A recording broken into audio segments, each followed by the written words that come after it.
স্বাধীনতা অর্জনের চেয়ে রক্ষা করা যেমন কঠিন, ঠিক তেমনি যেকোনো সম্পর্ক গড়া তো সহজ, কিন্তু সেটাকে আদর, মায়া, মমতা, ভালোবাসা দিয়ে টিকিয়ে রাখা অনেক কঠিন। সব সম্পর্কই রক্তের বন্ধনে তৈরি হয় না। কিছু সম্পর্ক আছে যেগুলো শুধুমাত্রই আত্মার আত্মিকতা, ভালোবাসা, মায়া, মমতা আর আন্তরিকতায় টিকে থাকে। আসসালামু আলাইকুম, কেমন আছেন সবাই?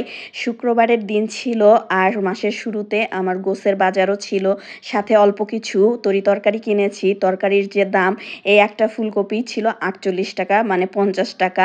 হাফ কেজি শাকের দাম এক জায়গায় চাইছিল 80 টাকা, এই শাকগুলো নিয়ে এসেছি 60 টাকা কেজিতে, মানে হাফ কেজি নিয়েছি 30 টাকা। আর এটা কেটে বেছে ধুয়ে ভাপ দেওয়ার পর অল্প একটু হয়ে যাবে, যার মধ্যে অনেক পরিমাণে ঘাস ছিল। ওদেরকে গোছের বাজারও করেছি, যতই বলা হোক হাড্ডি তেল দিবেন না, তারপরেও তারা কোনো না কোনোভাবে গোছের মধ্যে তেল দিয়েই দেয়। আপনি টের পাবেন না, তারা সেটা ঠিকই বুঝে, টেকনিকটা তাদের জানা। এত দ্রব্যমূল্যের দাম, তারপরেও সবাই সবার মতো করে জিনিসপত্র বিক্রি করে, মানুষকে ঠকায়। এটা আসলে কখনোই ঠিক না।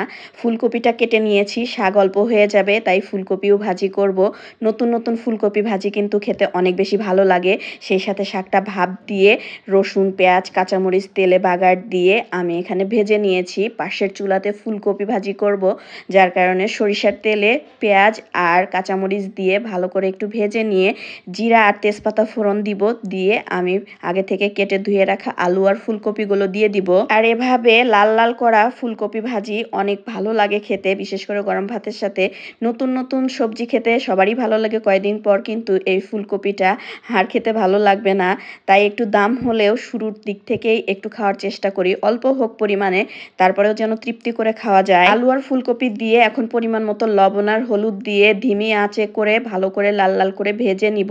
এভাবে ভাজি রুটি, পরোটা, ভাত বা পোলাওয়ের সাথে খেতেও কিন্তু ভালো লাগে। আর এখন যেহেতু শীতকাল, ফুলকপি পাওয়া যাবে, ফুলকপির চপ বানিয়েও খাওয়া যায়, ফুলকপির রোস্টও করে অনেকে। ওদিকে পাশের চুলাতে আবার গরুর গোশও বসিয়ে দিয়েছি। সব ধরনের মশলা, আদা বাটা, রসুন বাটা, পেঁয়াজ, কাঁচামরিচ, হলুদের গুঁড়া, মরিচের গুঁড়া, পরিমাণ মতো লবণ, সরিষার তেল, গোটা রসুন সব কিছু একসাথে দিয়ে বসিয়ে দিয়েছিলাম। তাজা ফ্রেশ গোশ আনলে ওই দিন একটু বেশি করে রান্না করি, যাতে করে 2-3 দিন চলে যায়। তবে আমার কাছে এই কষানো গোশটাই খেতে ভালো লাগে, একটু শক্ত শক্ত থাকে। তবে বাসার সবাই আবার নরম করে খায়, যার কারণে আমি আসলে ওই গোশটা অতটা খাই না, খেতে ভালো লাগে না, 1-2 বার খেলেই হয়ে যায়। হিয়া গরুর গোশ খেতে খুবই পছন্দ করে। অন্যদিকে আমার কিন্তু ফুলকপি ভাজিটাও হয়ে গেছে, বেশ লোভনীয় হয়েছে, খেতেও কিন্তু দারুণ লাগে। জুম্মাবার হয়, ওই দিন আমরা খাওয়া দাওয়া করে তো সন্ধ্যায় বাহিরে গিয়েছিলাম, সেই ভিডিওটা আপনাদের সাথে শেয়ার করেছিলাম। তারপরে দুপুরে হঠাৎ করেই পরের দিন আমার ছোট বোন চলে আসে, ওর বাহিরে একটা কাজ ছিল।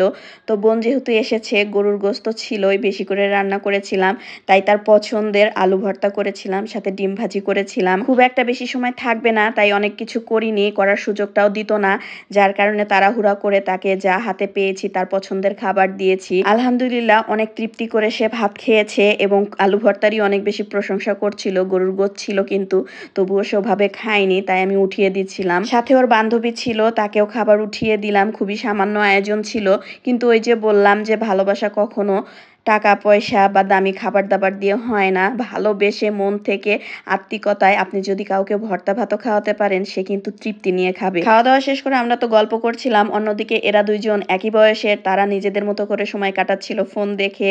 আর এখনই তো চলে যাওয়ার সময় হয়েছে। কেউ বাসায় আসলে কিন্তু ভালোই লাগে, কিন্তু খারাপ লাগে তখনই যখন চলে যায়। কিন্তু তবুও কিছু করার নেই, আমরা মেয়েরা সবারই একটা সংসার থাকে, স্বামী থাকে, নিজের সংসারের রান্না কাজ সবকিছু রেখেই কোথাও বের হওয়া অনেক বেশি কঠিন, তার উপর থাকা আরো কঠিন। তাই কেউ চাইলেও ওভাবে সবসময় সবার কাছে থেকে যাওয়া হয় না। আজকের ভিডিওটা এই পর্যন্ত। ভালো লাগলে অবশ্যই একটা লাইক, কমেন্ট, শেয়ার করে দিবেন। সবাই ভালো থাকবেন, সুস্থ থাকবেন। আল্লাহ হাফেজ, টাটা।